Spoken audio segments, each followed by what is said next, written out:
Well, hey everybody, it's Romania Black, and we are on Season 2, Episode 14, aka Episode 39 of Chihayafuru, and the Akashi match has reached a fever pitch, and I am really intrigued and curious as to how are we going to wrap this up, because when we last left the episode, Chiahya and Megumu were pretty much going down to the wire, and it's down to the cards with everybody, so it's well, how are we going to finish this out? So I actually have a lot of comments to get through before we start this video for episodes 36 and 37, aka episodes 11 and 12. So we're going to dive into those and just get those out of the way now before we dive into this episode.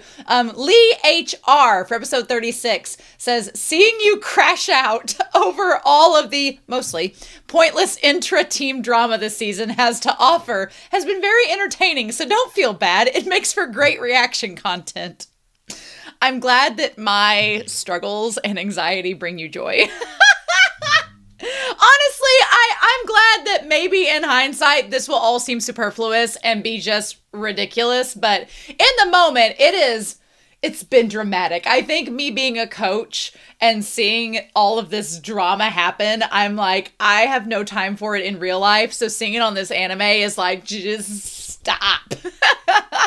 Please stop. So yeah, I'm glad that you all find it entertaining, though. That's what matters, right? For Anoda, as well as Grace Contadoit, TB7885, can't spell that name, can't pronounce it correctly. They told me in the comments it's Grace, but I was okay, I'll just probably call them Grace from now on. Grace 7885. For episode 36, they talked about For Anoda had translated the poem for that episode, saying while the poem from this episode has been mentioned in episodes before, it is actually not a repeat as an episode title and has a wildly different translation to boot. The poem of the day is Hello, I Love You. Poem 51 was written by Fujiwara no Sanikata, the grandson of Fujiwara no Tadahira of Poem 26. He was reportedly a lover of Sei Shonagon and exchanged love poems with many women. What a whore member. Poem 51 is one of those poems. According to Mostau, this poem was sent to a woman he was first starting to court, so the poem is an introduction of sorts to her, as she probably didn't know who he was. Mostau translates it as, can I even say, I love you this much? No, and so. You do not know of it, any more than of the sashimo grasses of Ibuki, my burning love for you. Now, Grace added to this saying that they thought that Porter's translation was much more beautiful than Mostau's. So I wanted to put it on here as well. Mostau translated that version, but Porter translates it as, though love, like blisters made from leaves, grown on Mount Ibuki, torments me more than I can say. My lady shall not see how she is paining me. Porter explains the wordplay in the poem as the artismia plant or mugwort is used in Japan for cauterizing. A conical wad of the leaves or blossoms is placed on the spot, lit at the tip, and allowed to burn down to the skin. This produces a blister and is extremely painful. Yes, cauterizing things is painful. We used to have to take the little horns off of baby goats, and you use this cauterizing thing that looked like a curling iron, but the barrel of it was hollowed out, and you did it when they were babies so that it would not be as traumatizing, but it was still not fun to do, but you had to do it so the horns didn't grow back and hurt them, and it was a whole thing. It was many, many years ago. But yeah, cauterizing, no. Ibuki is a hill between the provinces of Omi and Mino, famous for its artismia, but Ibuki can also stand for Iubeki, which in conjunction with Iyawa means, how could I tell her? But Iyawa is one word that means indescribable. Notice how also sashimo in the third and fourth lines, sashi mogusa means the artismia plant, but sashimo means even though it is smarting. Sashimo in one word can also mean in such a way. This verse is a very good example of the way the Japanese love to play upon words. The picture seems to show Mount Ibuki with the mugwort growing on it. Yeah, one of my favorite memes is people that talk about anime and they're like, it's all fun and games until you're learning Japanese and realize that every main character's name is a pun. And it's yeah, kind of, little wee bit. There's further wordplay in the poem, as sashimo can be read as sashimo, meaning that much, while the words mogusa and omohi reinforce each other to emphasize the passion of his burning love, according to Mostau. This poem has appeared multiple times throughout the series. I think most recently when Taichi doubted himself in the Tokyo qualifiers against Suboguchi's team. And was then, in today's episode, the poem used to represent a character's passion and drive. Tsutomu's, quote, edge is questioned by Nishida, who only sees him scouting and doesn't understand the value or effort behind it. In his game, Nishida remembers Tsutomu's advice and realizes, like Chiahya had said earlier, that Tsutomu had been doing equally as much, if not more, work than the active players. His drive to win is so great that he'd bow to strangers, intrusively ask for help so that he can support his friends. There is no doubt that his love burns like a buki mugwort. Yeah, I like the idea of this plant used to cauterize being connected to Tsutomu. That just seems like so cool. I love it. It's great. So then we have Hindmost G2J for episode 37 says, I usually don't pay much attention to who the voice actors are, but I recognized Coach Sakurazawa's voice actress right away. She always plays distinctive roles, like Rei Ayanami from Neon Genesis Evangelion. And I was like, oh, Rei's voice actress is her? Well, that just opens up an entire other can of worms. So I'm excited to get a hold of her now. I'm so excited to see this. Now I'm intrigued because you have a pretty high level voice actress. I'm like, I feel like Leonardo DiCaprio in Django Unchained, where he's like, you had my curiosity and now you have my attention. Great. H Banana 7 for episode 37 says, and you are totally right. It is Taichi complicating things with his love and jealousy. Kana being a steady player and tapping Chiahya is poetry. Pseudo making that random dude hold the banner is one of the funniest things. Absolutely classic. Love that. So then Alexander Q is our last comment for episode 37, saying, Megumu is such a weird character, full of contradictions that I haven't seen often in one single character. Her arrogance and confidence is even more interesting when contrasted with her team's single-minded desire to see her as the new queen. And she does use the opportunities that her team gives her to the max, using all the experience that she gets to get better, but I can't quite tell what she wants for herself. Well, we saw that answer in last episode when she doesn't really want to be queen. That's the thing. Megumu, for her part, seems to be close to Chiahya in personality, clumsy and airheaded, which presents a bit of a challenge. And personally, as interesting as the match can be, I find Chihaya's challenge of Shinobu, who is different from her, more interesting of a rivalry for her. Let's just throw some shade on Megumu. No, I'm kidding. I told Alexander Q, I actually agree 100%. I think Megumu is an interesting challenge because I feel like Megumu as a challenge is interesting because she is kind of similar to Chiahya. So Chiahya is kind of like viewing when she stood up and looked down at her and was like, oh, this is what it would have been like if I'd not been taught by someone as great as Dr. Harada and the others. I was like, oh, the shade. But it's kind of true.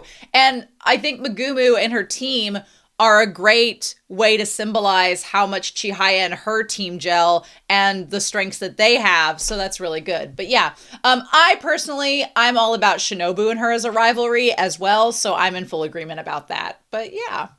So I'm so excited for this episode. I feel like this is going to be the climax of the match because we're nearing the end of it. And I feel like next week's episode is going to be either the aftermath or like a little episode before we start the finals. That's my prediction because then we have a recap after that, the following week. So we'll just have to see, but I'm so excited, y'all. Thank you so much for the comments. I've really appreciated them. It's been so much fun to read what people have said about this series, and I hope you all keep doing that. So thank you. Anyway, we're not going to wait anymore. It's almost been 10 minutes. I've got my coffee. I'm cozy and bundled up. I'm ready to go, and we are going to start episode 14 of season 2 of Chihayafuru, and we're going to do that here in 3, 2, 1, and let's do it to it, Lars.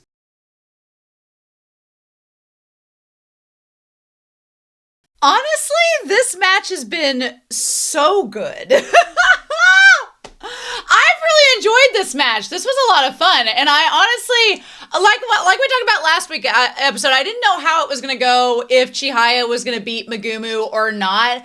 I'm okay with Chiahya not winning this game because I think sometimes Chiahya is best when she's like, what do I need to do to improve? I feel like Chiahya gets, her toxic trait is when she gets Chiahya, well, I say that. She's kind of an interesting balancing act because Chiahya hasn't quite figured out. I was worried last season when she didn't win because she kind of got into her own head and she was so focused on what she needed to do to change about herself to do better. And this season she's matured a lot and she's now at a different point, which we're going to talk about. So what I didn't want was for her to beat Megumu and then walk into the match against Fujisaki and be like, I'm fine. This will be great. Or for her to walk into that match with Fujisaki and have this, well, I beat Megumu, so I need to beat you all. Sometimes it's good to walk in feeling a little humbled and not having a cocky attitude. Not that Chiahya gets cocky, but it's good for her to walk in not with that mindset of, oh, well, since I beat her, now I have to beat you. It's kind of better for her to walk in with a more humbled mindset, I guess. And Taichi did some good things this episode. Good for Taichi. Good. There's a couple things I still wish he would do, but we're going to talk about that. But I was happy with Taichi this episode. I'm like, okay, yes, because I miss Taichi being supportive friend Taichi. I miss that. I miss Taichi being supportive friend Taichi. I want more of that. And it started to come back this episode. I'm like, okay, now push aside everything with Arata, push that back over here, and be more supportive friend to Taichi. And we're going to talk about that in this episode.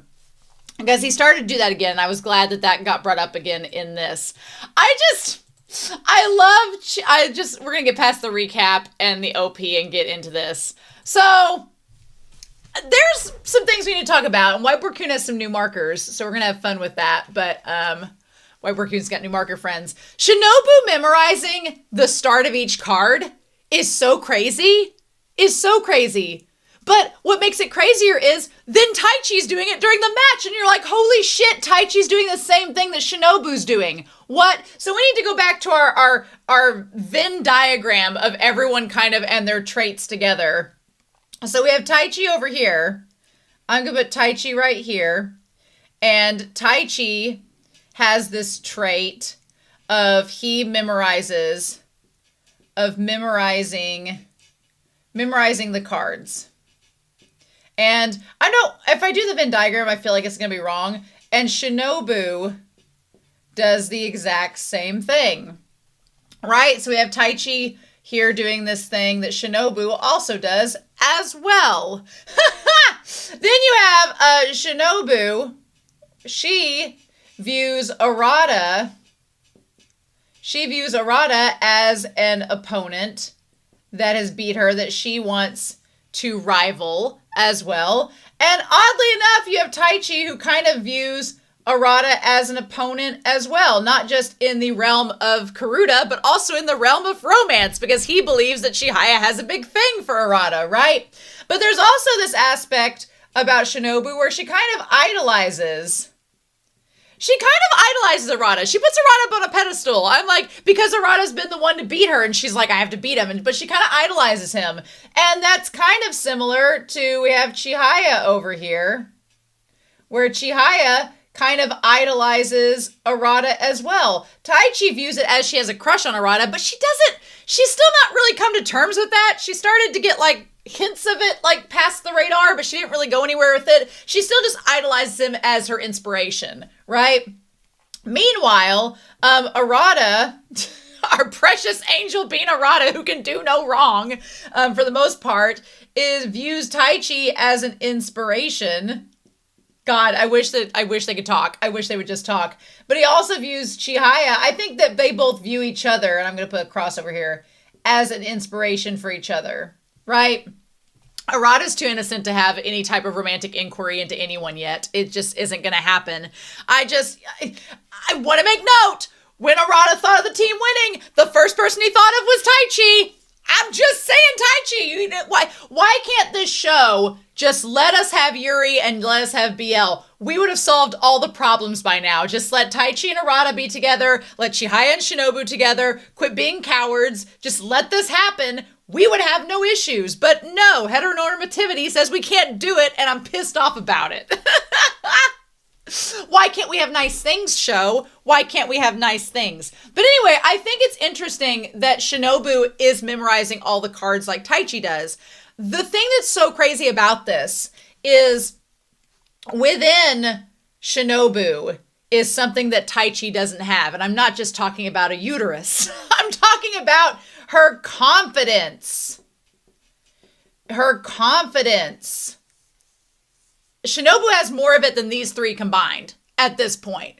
The thing that makes Shinobu stand out is the fact that Shinobu knows she's going to be fine. She's going to walk into that match, have her cards memorized, and she's going to kick your ass. And it's that confidence that kind of like when we're going to talk about later with Tsutomu gambling, you have to have that confidence because a lot of Karuta is a gamble. And that's kind of what Arata told Taichi way back then. Arata planted the seed. He was going to have Taichi be the gambler. Arata's like, look, you have good card sense and you memorize the cards. I don't even know if Arata even said that back then, but now it all works. Arata has the cards memorized like Shinobu. If he would just be confident in himself and be able to gamble like Tsutomu did in this match, or go in like Shinobu and just know you know it, and just not overthink it and just be like, nope, that's it. He would be so dangerous. Taichi would be so dangerous. And Arata planted that seed. Taichi just ain't watering it. So maybe he will later. I hope he does. He needs to. Taichi has so much potential. And seeing how, honestly, I can kind of see why maybe some people ship Shinobu with Arata because Shinobu has attributes like Chiahya. Shinobu is greedy. We're going to put that on there as well. Shinobu is greedy as well. She's like, but don't you want to play to pass the time? We're going to talk about that. Shinobu and Chiahya, they're both greedy. So there's that going for her. But also Shinobu is kind of like Taichi a little bit. So maybe there's a connection there. I don't know. I don't know. I'm not fully on board. I think if you ship Arata and Shinobu, your ship is valid. All ships are valid. I'm not a big fan of it, but I'm a very big Chiahya. I want Chiahya and Arata to be in-game, so I'm not so much sold on the other two ships. I recognize their validity and can understand how they would. I can understand Chiahya and Taichi being in-game. I can see the vision. I don't want to see the vision, but I can see it, so that's fine. Shinobu and Arata, my only thing is Shinobu is so aggressive. Like, Chiahya is nice aggressive, where she's just like, let's play, but it's in a nice, friendly way. Shinobu's like, I'm a praying mantis, and I'm gonna bite your head off after we have sex. That's Shinobu. And I don't think Arata's precious little angel baby vanilla self is ready for that. So Arata needs to grow up a little before he's ready for what Shinobu is throwing down. Let's just say that. I do like that they call Arata's apology letter as like prose and just a classic work of literature. And Arata's like, look, I'm just writing a letter so I can do right. Arata is such a goody two-shoes. I kind of love him though. When Shinobu says you ooze integrity, I'm like, yes, he in fact does. And so then this guy shows up with his buddy. The fact that they went and got dinner before showing up, I'm like, y'all are shameless, but also high schoolers, so that checks out. that kind of checks out. So Shinobu's like, I'm going to be getting my clothes back and stuff once they're dry and leaving here. I like this one guy on the team is like, oh, it's really Shinobu. And at first you're like, oh, he's, she's like, what peasant? Again, this came out in 2013. We're showing our age a little bit, and I'm going to point it out because I have to do that. Otherwise, I won't have rest. But just a little note for those of you on the internet wondering, if you see someone, does not matter their sex, whatever, if you see someone that's had a drastic physical change, don't point out like, why are you skinny now? What's your diet? What's this? That might be a tender subject for them. That might have something to do with an eating imbalance or something that they don't want to bring up or that's personal. They might have suffered a graphic loss in their family that they don't really want to talk about. Just FYI, maybe don't ask those questions. They're kind of inappropriate, but God. But they are high schoolers, so I'm gonna give him a little benefit of the doubt because he's like, I'm glad Mr. Taijiri inappropriate from the team. Don't be like Taijiri. So the results downstairs show Yo's out. And Shinobu doesn't seem too fazed by it. She's like, oh, darn, I wish I could have played with him, but not really ever. Shinobu doesn't care. But Arata is like, they won. Mizuzawa won. He's like, oh my God. He's like, they beat Shoyo in their top 4.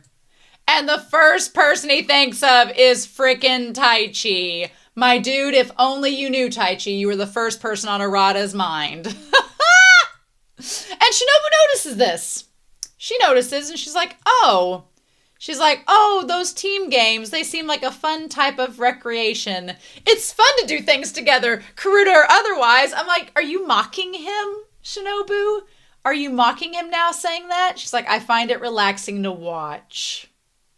There is a little bit of condescending to Shinobu's tone, and I don't think she means it to be condescending. I'm sure some people are like, oh, it's just the Kyoto in her or whatever, because there's some kind of Regency bias against women in Kyoto. But I'm like,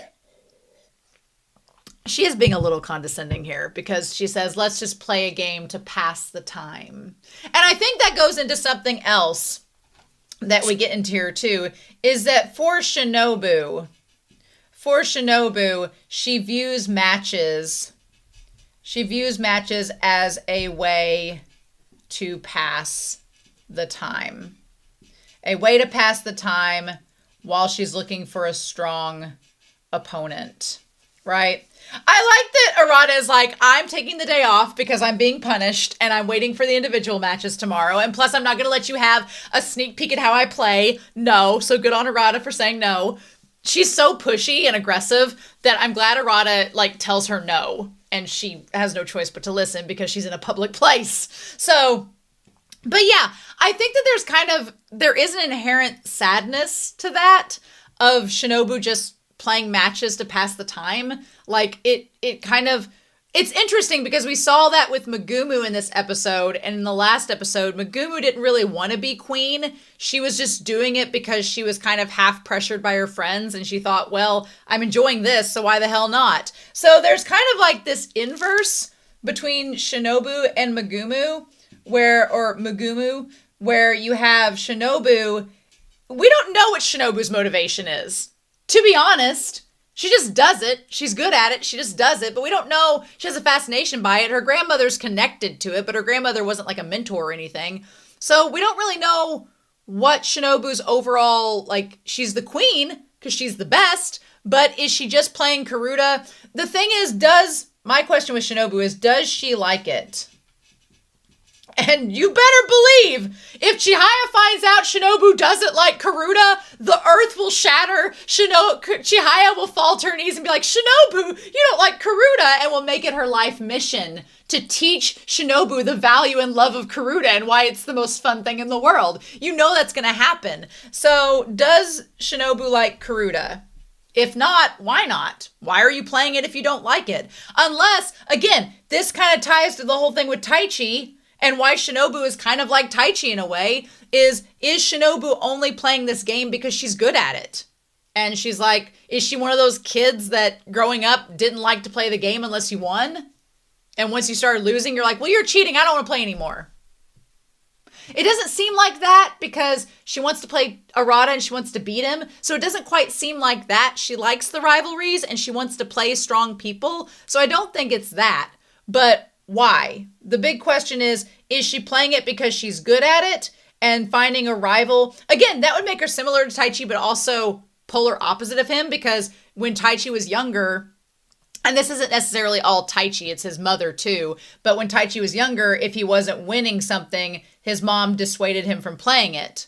Here, Shinobu is good at something, so she wants to keep playing it, but once she meets a rival that beats her, rather than doing like what Taichi's mom had encouraged and just have him quit the sport, instead she wants to like stalk that person and beat them. So that's interesting. But yeah, you have Shinobu, who is the queen. We'll draw a little crown on her. She is the queen, but we don't really know, does she like Karuta? If not, why are you doing it? Is it just because you're good at it and you can? what's the point? Then you have Megumu, who is really at first only playing for the social aspect, but doesn't care about being the queen, but now does it to keep her position. It's kind of like she got into this position and then she realized she kind of liked it. So she wants to stay in that position even though she's not married to it. Maybe her and Shinobu are more alike than it seems.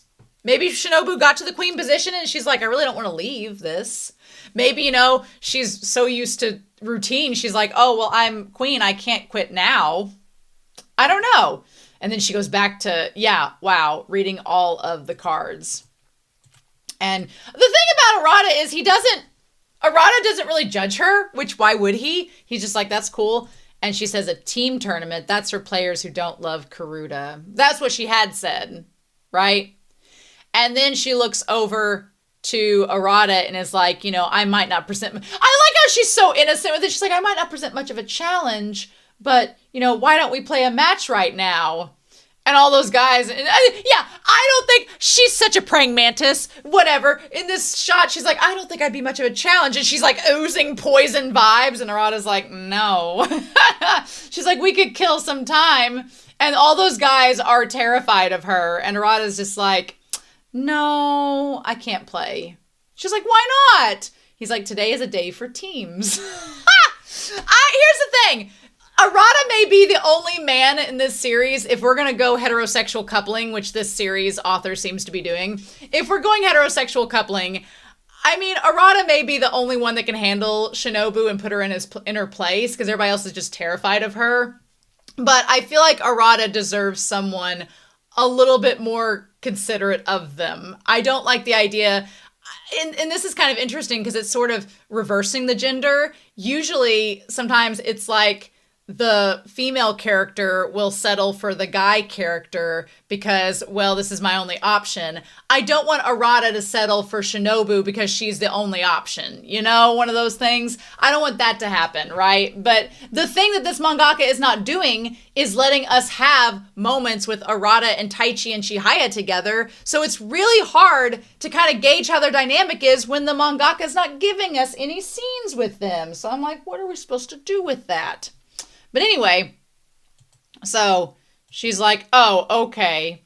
And he's like, Shinobu considers matches as a way to kill time because she's too strong. Yeah, poor, because she hasn't found that opponent that's worthy yet, right? Everybody else gives up. She's like, but Arata, you and Chiahya are like the only ones that don't give up. I mean, Pseudos doesn't give up, but he's not much of a threat. So Fujisaki just wiped the floor with Hokuo. I am surprised. I'm not surprised because like the one guy was really the only A-class player with them. Maybe two of them were. Retro-kun's B-class, so he's not A-class either. And like all of Fujisaki's are A-class. So I mean, I'm not surprised. I kind of wanted to know who won the game. Was it Retro-kun? Was it, I don't think Retro-kun won his game because they were up against like their ace. But did the one I call Ness, did he win his game? I don't know. I'm not sure, but I love that Pseudo looked over and he was like, oh my God, they all lost. Pseudo's like, oh, well, damn, I was distracted by the good game. What'd you guys all do? Hilarious. Fujisaki's team is better than their reputation. Yeah, they don't look like they broke a sweat. So then the one guy realizes, oh, maybe it's Mizuzawa that Arata was thinking of. Huh, how about that? So we go to Nishida first. Nishida loses his game. So I guess we're going to talk about each of these. Nishida loses, and that's that. I mean, that's what you get for being sexist, Nishida. I'm kidding. I gave Nishida a hard time because I was like, you can't judge a woman just because she has a good swing, my dude. But also, let's be real. For as big and hard of a game as Nishida puts on, that man folds pretty quickly if a lady is aggressive towards him. So Nishida versus Shinobu, done, over, wouldn't last 5 seconds. Shinobu would steamroll him. So yeah, Nishida, my dude. Nishida's thing that he needs to work on is that if we're talking about things each character needs to work on, Nishida needs to not assume and just be aggressive. Be aggressive as he is to his team. Nishida is very aggressive to his team, and that's, that's not a bad thing necessarily, but he needs to not assume. The last couple of times he's assumed about his opponent, it's not gone over well, or he's already, he's already felt defeated. The moment, you need to quit taking pages from Taichi's book and just do your own thing. He just needs to be aggressive, and Nishida needs to work on that. Don't assume, be aggressive, right? That's what he needs to do. Can we also talk about how this episode was making a lot of references to Yu and Taichi in relations to Megumu and Chiahya? Why do we get the Yuri game in the extras? Why do we get the side characters of Akashi getting to have a Yuri moment, but I can't have it with Chiahya and Shinobu? Why, show? Because, this show all but was like Megumu and Yu. It was all but saying, that's in game. And I ship it. I'm here for it now. I do like the idea that Yu wants to kind of, use flirting with the idea of being queen. I love that. That's amazing. That was a lot of fun. So, yeah, Nishida ends up losing. Which, honestly, Nishida losing, we had, honestly, 2 of our Class A ranked players lose, and then Taichi won. Good for Taichi. And then Kana and Tsutomu showing up. Class C ranked players beating out Class B ranked.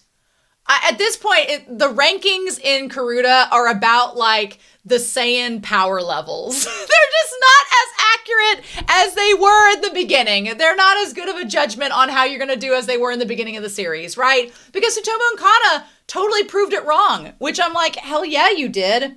So and with 7 cards remaining, I'm not as mad. I was kind of upset at first that Chiahya lost the Impassioned Gods card. I was like, no, that's her card. But couple things, we're going to talk about Kana here. But some things to note with Chiahya is, one, she's starting to able to let herself not get attached to a loss. That's really important because she had 2 major losses in this episode. She lost her Impassioned card, which I feel like she let that go because, Chiahya wouldn't have known, but I think it was framed more as okay for the audience because it's okay, Chiahya took 2 of Megumu's cards and then Megumu took 1 of hers. So it's eye for an eye sort of thing. And Chiahya even kind of guessed it when she looked. She was like, did I take 1 of your cards and now you're taking 1 of mine? Okay, game recognizing game. All right. But not only that loss, she got over it really fast, which is what she needed to do. But then the fact that at the end of the loss, Dr. Harada's you still have to be respectful to your opponent. You both played a good game. You went up against a woman who's faced the queen. So respect. And Chiahya was able to take that, right? And I love that just as we're going to put Taichi over here. We're going to put Taichi over here because Taichi won. We're going to put Taichi over here. Taichi had some good wins this episode. He did. And before she could pass out, he caught her to make sure she saw the end of the match. There was one thing I was going to note about him catching her by the sleeve, and that is unlike season 1, when Taichi catches her by the sleeve. In season 1, it's very romantic and oh my goodness, I was going to pass out. And he caught her in this sweeping romantic gesture. In this episode, it was framed more as, hey, stay with us. We still got this game to play. And it was more friendly than it was portrayed as romantic. So I was all for that because it's now is not the time for a romantic gesture like that. But so then it's interesting also in the flashback we got that Yu is the one to give Megumu the inspirational nickname. So honestly, what's kind of interesting here is Yu is functioning in the same way that Arata functioned for Chiahya. Yu was able to give Megumu the cards that were representative of her, as well as Arata gave Chiahya their cards, and then Chiahya and Megumu both lost them in this episode. What's interesting about that is that both Megumu as well as Chiahya in the moment was focusing on being queen. It was a goal for themselves. So, whereas you have Megumu relating those cards that she lost to Yu, who she cares about, and Chiahya losing the card that she connects to Arata, in this match, in this episode, both of them kind of let go of that attachment to the people that inspired them and gave them those cards, and instead were focusing on themselves and their goal of becoming queen. Which is interesting and not a bad thing, because if you're going to become queen, you've got to let those attachment go somewhat anyway. So I really like that. Yeah, they both worked so hard in this episode. And you could tell that Chiahya, when she started to breathe pretty deeply in that one moment, she was starting to you could tell the match was starting to get to her. And Megumu, I think, in my mind, I feel like Megumu had a little bit of an upper hand at the very end because she wasn't getting as exhausted as Chiahya was. So, again, stamina, experience, but you're facing a third year. You're a second year, so there's still work to be done, right? But yeah, and so she slipped up. Okay, so Kana got the win. And I like that the one person for Fujisaki immediately recognizes, yep, that's what you need to turn the tide. So, and that's what you need to do. So Mizuzawa is a good team. And Taichi's like, we're down to 6 cards. The number remaining on the field. Taichi is crazy. To know that there were 18 dead cards left, to have remembered all that, Taichi, you are a monster. And I need this man to recognize that he's a monster. I need Taichi to recognize he's a monster. Because if he does, when he does, he will be really dangerous, right? He's doing the same thing that Shinobu's doing. And then, then she got a fault and that allowed Taichi to win. Yep, that led to it.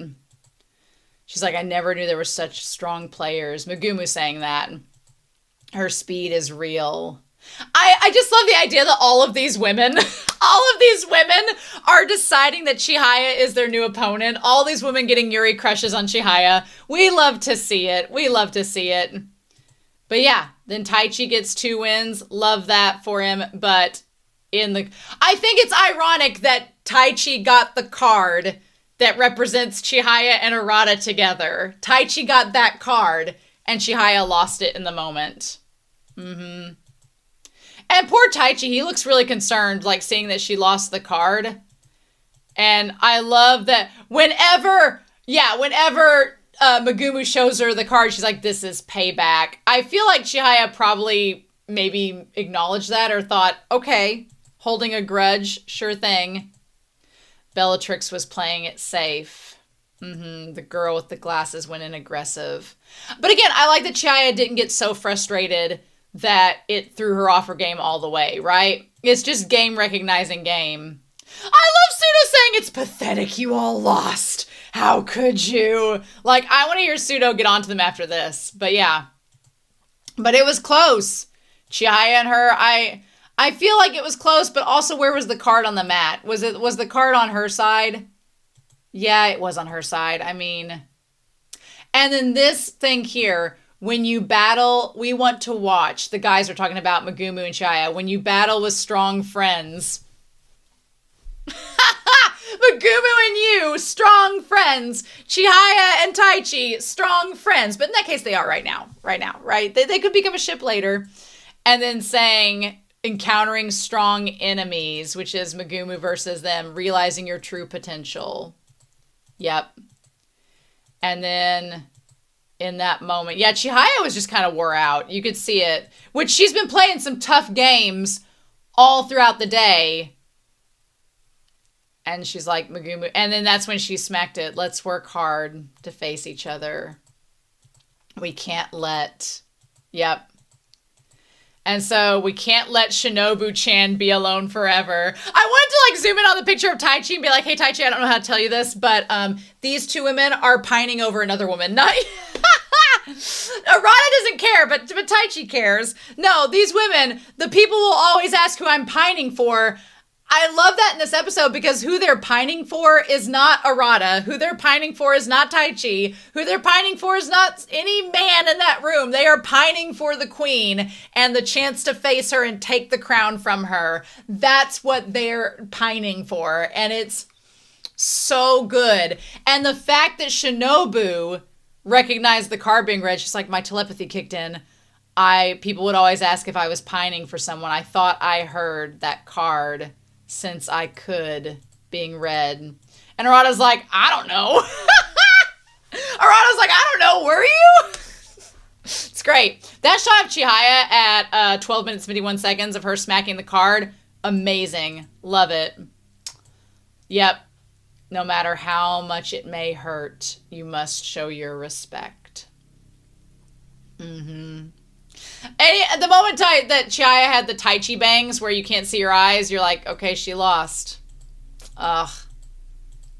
So yeah. And they're like, okay, it's 2-2. I felt bad for Chiahya in that moment. And she's like, you know, she's about to pass out. And the thing is, she wasn't about to pass out from being sad or angry or whatever. She was just exhausted. Chiahya was just exhausted. And I think that that's pretty telling. I worry about that a little bit going into this game. I worry about it a little bit because if she's this tired, and Kana, who in the shot where Taichi's like grabbing her shirt to hold her up, Kana's like looking at her and holding her still. Kana's the one that admits at the end of the episode that she's tired. So if she's helping Chiahya and admitting that, then Chihaya's just really exhausted. So I'm going to y'all know I'm going to nitpick Taichi. You just might as well know that. I'm glad for Taichi. He was supportive this episode. He won his game. He did good things. There are look, those of you that ship Chiahya and Taichi, I see you. I understand you. I need Taichi to do some things for me to get on that level of shipping them together as well. I need him to do a couple things. I just need him to start doing these little things for me to be in that shipping mode for those two. If he can do those things, which don't spoil me, if he does it later on, I'll be like, okay, now we're talking. But he's got to get there. Whenever he grabs, it's like the shot is at 13 minutes and 40 seconds. When Kana is like, has her hand on Chiahya steadying her, and Taichi's grabbed the shirt watching the match with Tsutomu, just as someone who studies communication, verbal and nonverbal, if you looked at that picture right now, there would be a couple things this screenshot that would stand out. One would be that Kana looks like she's concerned and caring and like, hey, is everything okay? You're going to be fine. And is being the supportive, kind and caring. Taichi is giving off the chivalrous, I'm just too cool as a man to like, I can't let her see that I care about her. So I'm just going to hold her shirt like this. And I'm not going to even look her direction. I'm going to focus on the match because I have to be the stoic man. Drop that bullshit real quick, Taichi. Drop that real quick. You need to just drop that. You can grab a hold of Chihaya's sleeve. You can catch her in your arms like you did in season 1. You can do all of those things. You can do that. You just communicate, right? Because I think that, you know, part of me in previous episodes has said that Chiahya can bring out some of the toxic traits in Taichi, and that Taichi needs to love himself. Taichi needs to distance himself from Chiahya, love himself, realize he's a badass, and then go back and then show Chiahya how badass he is, and then that will probably endear him to her even more, maybe even romantically. But what he's doing now is he's trying to do that distance, which is not a bad thing, but the potential risk of that distance is if you're just holding her up at arm's length, I know you're trying to seem like you're not clingy. I know you're trying to seem like, oh, I'm not getting in her space and everything. But if you don't do that right and you do love her, you run the risk of seeming more like just a friend. And I don't know. It's weird when dudes, there's such a fine, delicate line. There's such a delicate line, and it's so hard to cross. But like, I feel like he's intentionally distancing, which isn't a bad thing. But then it's like, okay, well, once you're distanced, how are you going to start getting her to realize you're romantically attracted to her? Or are you just going to suffer in angst all the time? He probably will. Because this mangaka is determined to make him suffer. But yeah. So then, and Taichi is watching the match, you know, against Tsutomu, which I don't blame him for watching the match. I'm so proud of Tsutomu. I'm so freaking proud. And I wanted Sumire to watch. And I love that Tsutomu standing up And taking this moment, I hope it proves to Sumire that you can't doubt yourself and you can't just count yourself out just because you're not as experienced, just because you don't seem like you're as high ranked as the others or as like high level player. Like, you can't count that out, because Tsutomu was the reason they went to the finals. If anything, no matter what happens after this episode, no matter if they win or lose against Fujisaki, Tsutomu is the reason they got there. Well, so was Kana, and so was Taichi, but Tsutomu was the tiebreaker, and that pressure he had on his shoulders. And again, I love that Tsutomu, we'll put him up here because he's our win. Tsutomu took a gamble. He took a gamble and realized that, you know, it's a risk-reward situation. And he's also into, like, the superstitions. I don't want to get Taichi too much into superstitions, because Taichi's convinced himself he's bad luck. And if you convince yourself you're bad luck, you're going to be bad luck. That's just bad Magumbo. It's just what it is. But Tsutomu is like, look, it's a 50% shot. But that's really all I got at this point. You got to go with your gut. And Tsutomu being like, he combines his data with his gut instinct. And that is such a great combination, where Tsutomu's like, I know I have good instincts, and I know that I have good data, and I'm going to put them together.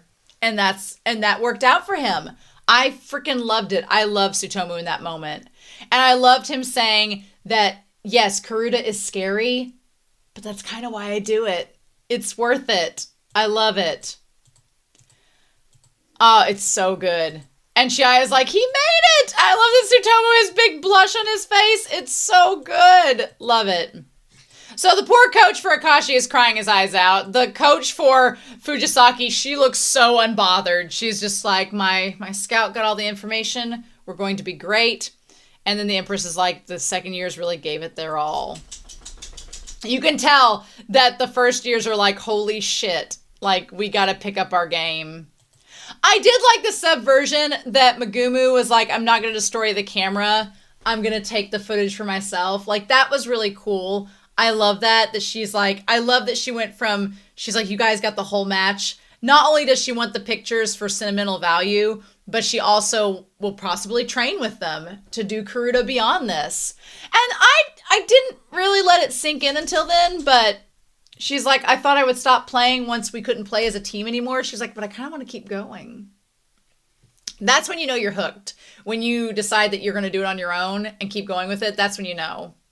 And I love the fact that she had that realization with all of them there and then started crying. And you come in and clutch. You is doing what Taichi needs to do. Look, Taichi, you need to take some mother trucking notes. Look at what you is doing. Whenever Megumu started crying, you was like, she swooped in like a giant condor and wrapped her arms around that woman and was like, oh, I'm here for you. I got you. Taichi, take mother trucking notes. You did exactly what you should be doing. So we're going to talk about that in a second. But I was like, yes, that's how you ship. That's how you get them moments. But yeah, it really makes this like sink in that this is the last time that she's playing in high school. That's huge. That's a big moment. It's kind of like pseudo last year. So then he's like, you know, Taichi's like, how did you win? He's like, oh, I just did a gamble. I went from the data from the matches that I watched, and in the luck of the draw, the is a sound that's often played. So that's all there was to it. Anyway, I think we should stick with the second years. I was like, everybody's just kind of shocked. But I like that Tsutomu doesn't even question it. He's like, no, that's just what we're going to do. And they talk a little bit about superstitions. And Taichi's like, he did have a statistically 50% chance of getting it right. And Nishida's like, I've heard Master say it before that some people have superstitions. There's all kinds when it comes to luck of the draw. Also, the fact that Nishida's shirt says calorie, that feels a little insulting. 2013. Some only go for 3-syllable cards. Some have become 1 syllables, or they believe that the card will be read. And he's like, superstitions. And then Taichi's like, superstitions. I have bad luck. I don't know if I should rely on that. Don't doubt yourself, Taichi. I do agree with Nishida, though. The fact that Tsutomu has only been playing for 15 months, like only barely a year, and he's so intuitive already, is really scary. Like, third year Tsutomu will be terrifying. Honestly. I always have my data to help me. And I'm sure it'll help everyone else. The grand final. Meanwhile, Chiahya's like, our team won, but I lost. Why? When the score was 2-2, Megumu took Mei my size. And then since I. And you can tell Chiahya's mad. Chiahya's mad that she lost. She's like, it was one of my better cards, but I lost it at the very end. And Chiahya's like, why did I lose it? I mean, honestly, I think the answer is fatigue, if I'm being real. But she doesn't know that. She's like, why didn't it work? She's like, what could I have done better?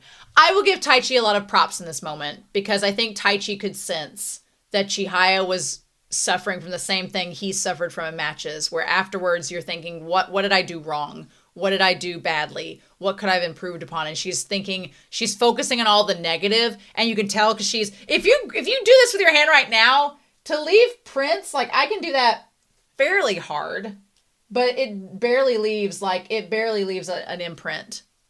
She was doing that really hard. I thought for a second it was going to draw blood from her, but Taichi's like, let's not wreck this hand. You might need it in the next match. But she's like, what could I have done better? I was able to identify her weaknesses, and I was able to conquer my own. Like, what could I have done better? And I feel like Taichi understands that feeling all too well. And honestly, with Chiahya, it's like it comes down to the game and how tired you were and all of that. She's like, what could I have done better? I love when he grabs her hand, though. That's a really good moment. I like he grabs her hand, and in that moment, my only thing about that moment, because it would be so romantic, if he were looking at her in that moment when he raised up her hand and undid it, he needed to be looking right at her. Why are you not looking at her? Why are you doing your no eyes showing angsty face, Taichi? No, don't do that. Open up her hand and look at her and say something. Because he opens up her hand and she can see like how the nail marks were. He's like, was I using that much strength? I do like that moment for Chiahya, and to Taichi's credit, Chiahya is one of those people that she kind of needs to realize it for herself. Pot calling the kettle black, right? So her realizing that she had all that strength shows she still has some strength in her for the finale. She's still going to be good to go. She's not totally exhausted all her resources yet. But I need more of Taichi. I need Taichi to access the flirtiness that he was trying to do in season 1 when Taichi was so bold in season 1.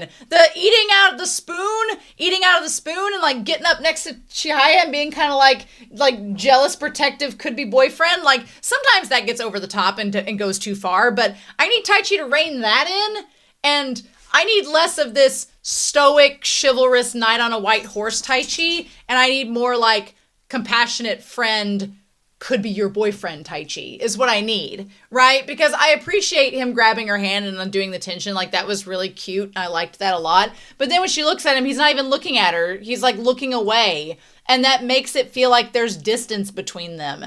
And again, I know he's trying to like force Chiahya to notice him.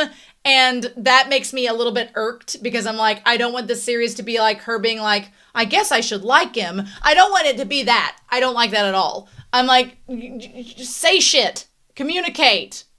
Be a friend. And I know in that moment, she's like, she sees him looking away and it's like the whole relax thing and the relaxed vibes. I know he's trying to put off these relaxed vibes like, hey, I'm calm, you should be calm too. And it does work for her seemingly, but that also does not read boyfriend vibes to me. It just reads like calming friend vibes. You know, there's not a coziness to it. Or at least it feels colder to me. I don't know. There's sparkles around, so I guess it's supposed to be romantic. I don't know. I didn't view it as such. So it did not work for me as far as the shipping goes. But I'm glad he did what he did. It just did not endear me to them as a couple for the gesture. But that's just me. So yeah. So also it is like 8:30 at night already, and we're at the final. They've been playing all day. That is crazy. That is crazy. And so the Empress gets a voicemail from Mr. Motoba about the band. The band didn't do well, so whatever. So Scuba wants to play in the game. I do feel a little bad for Kana in this moment, because Kana has pulled her weight. Kana has helped Chiahya out. Kana has helped keep the team together. She's been this anchor. She's been like a constant throughout this entire match. So I'm a little like, Scuba, like my dude. So I feel a little bad that Scuba, you know, tried to underhandedly take her out by going to the Empress. But then I feel like Kana's kind of like at the end of her rope, and she's like, oh, I'm fine. I can play another match. And she's like, that was a lie. Scuba-kun, please win for me. I'm sure Scuba will be like, oh no, it's like, be careful what you wish for. You just might get it. So, and now we're going to do the final. So yeah, I wanted to see a little bit more with Hokuo and the aftermath of them in Fujisaki, to see like what they had to say about Fujisaki since they were stomped by them. Hopefully we get that next episode.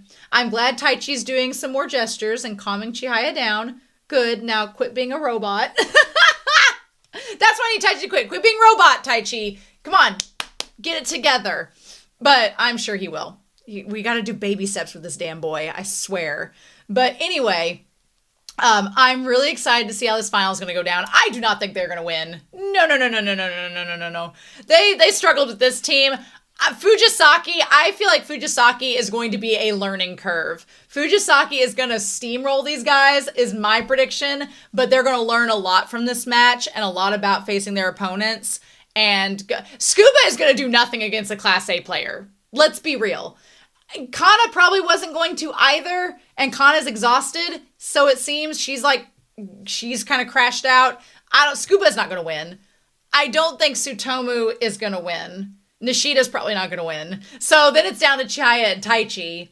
And Taichi could. Taichi game recognizing game. Taichi has the ability to. He may be Class B, but if he trusted himself, he'd be that good.